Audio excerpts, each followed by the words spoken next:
શ્રાવણ એકાદશી ભક્તિ, મોક્ષ અને સંતાન પ્રાપ્તિની પાવન ગાથા। આજથી વર્ષો પહેલાની વાત છે। ગુજરાતના એક રમણીય ગામમાં જ્યાં સરિતાઓ ખળખળ વહેતી હતી અને ખેતરો લીલાછમ પાકથી લહેરાતા હતા, ત્યાં એક પરમ ભક્ત દંપતી રહેતું હતું। તેમનું નામ હતું માધવ અને રાધા। માધવ એક કર્મનિષ્ઠ ખેડૂત હતો, જ્યારે રાધા ધર્મપરાયણ અને સંસ્કારી નારી હતી। તેઓ બંને ભગવાન વિષ્ણુના અનન્ય ભક્ત હતા અને નિયમિતપણે ધાર્મિક કાર્યોમાં લીન રહેતા। આ ગામમાં શ્રાવણ માસનું આગમન થતાં જ વાતાવરણ ભક્તિમય બની જતું। ભગવાન શિવ અને ભગવાન વિષ્ણુની પૂજા અર્ચનાથી મંદિરો ગુંજી ઉઠતા અને દરેક ઘરમાં પવિત્ર મંત્રોનો જાપ થતો। શ્રાવણ માસમાં આવતી એકાદશીનું મહત્વ તો અનેરું હતું। લોકો તેને અત્યંત પવિત્ર ગણીને વ્રત રાખતા અને પુણ્ય કમાતા। કામિકા એકાદશી, પાપોનો નાશ અને મોક્ષની ગાથા। શ્રાવણ માસના કૃષ્ણ પક્ષમાં આવતી એકાદશી એટલે કે કામિકા એકાદશી। આ એકાદશીનું વ્રત પાપોના નાશ અને મોક્ષની પ્રાપ્તિ માટે અત્યંત પ્રભાવી માનવામાં આવે છે। એક વર્ષે માધવ અને રાધાએ કામિકા એકાદશીનું વ્રત કરવાનું નક્કી કર્યું। દશમીની રાતે તેમણે સાત્વિક ભોજન લીધું અને સવાર થતાં જ વહેલા ઉઠીને સ્નાન કર્યું। રાધાએ સ્વચ્છ વસ્ત્રો પહેરી ઘરના પૂજા ઘરમાં ભગવાન વિષ્ણુની મૂર્તિને શણગારી। માધવ પણ તેની સાથે પૂજામાં જોડાયો। તેમણે ધૂપ દીપ પ્રગટાવ્યા, સુગંધિત ફૂલો અર્પણ કર્યા અને ભગવાનને તુલસી પત્ર ચઢાવ્યા। રાધાએ પ્રેમથી આરતી ઉતારી અને માધવે મનોમન સંકલ્પ કર્યો કે તેઓ આખો દિવસ નિરાહાર રહીને ભગવાન વિષ્ણુનું સ્મરણ કરશે। દિવસ દરમિયાન માધવ અને રાધા બંનેએ ભગવાન વિષ્ણુના વિવિધ નામોનો જાપ કર્યો। તેમણે ઓમ નમો ભગવતે વાસુદેવાય મંત્રનો સતત જાપ કર્યો। રાધાએ એકાદશી વ્રત કથાનું પઠન કર્યું, જેમાં કામિકા એકાદશીનું મહત્વ વર્ણવવામાં આવ્યું હતું।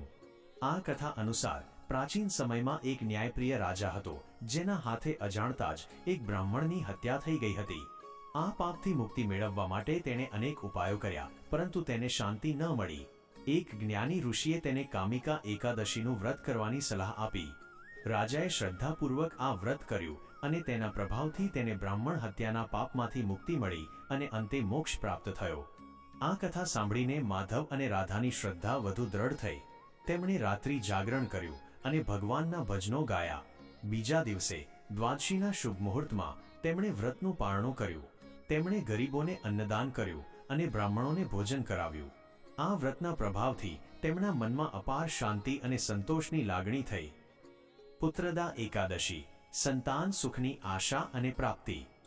શ્રાવણ માસના શુક્લ પક્ષમાં આવતી બીજી મહત્વપૂર્ણ એકાદશી એટલે પુત્રદા એકાદશી, જેને પવિત્રા એકાદશી તરીકે પણ ઓળખવામાં આવે છે। આ એકાદશીનું વ્રત સંતાન પ્રાપ્તિની ઈચ્છા ધરાવતા દંપતીઓ માટે અત્યંત ફળદાયી માનવામાં આવે છે। માધવ અને રાધાનું જીવન સુખી હતું, પરંતુ એક વાતની તેમને ખામી હતી, તેમને કોઈ સંતાન નહોતું। તેમણે અનેક ઉપચારો કર્યા હતા, ઘણા મંદિરોમાં જઈને પ્રાર્થના કરી હતી, પરંતુ ઈશ્વરે હજુ તેમની જોડી ભરી ન હતી।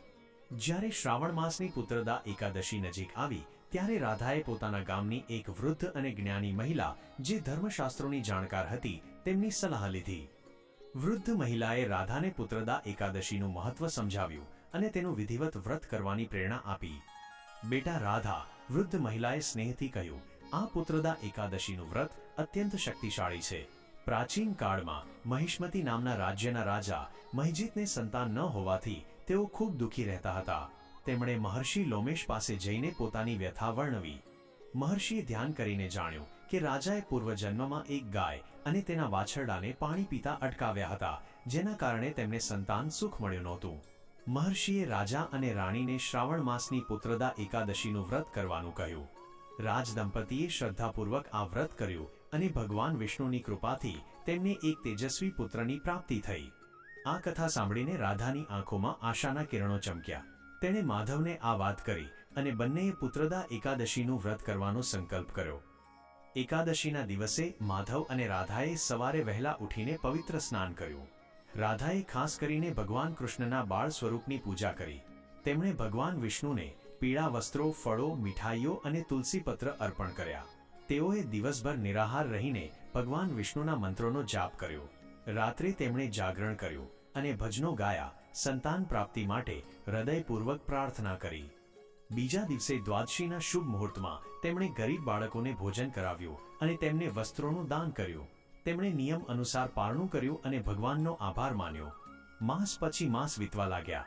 માધવ અને રાધાની શ્રદ્ધા અને ભક્તિનું ફળ તેમને મળ્યું. થોડા જ સમયમાં રાધાએ ગર્ભ ધારણ કર્યો અને 9 માસ પછી તેમના ઘરમાં એક તેજસ્વી અને સુંદર પુત્રનો જન્મ થયો. તેમના ઘરમાં આનંદ છવાઈ ગયો. ગામ લોકોએ પણ તેમને અભિનંદન પાઠવ્યા. શ્રાવણ એકાદશીનો સંદેશ. કામિકા એકાદશી અને પુત્રદા એકાદશી બંને શ્રાવણ માસમાં આવતી પવિત્ર એકાદશીઓ છે.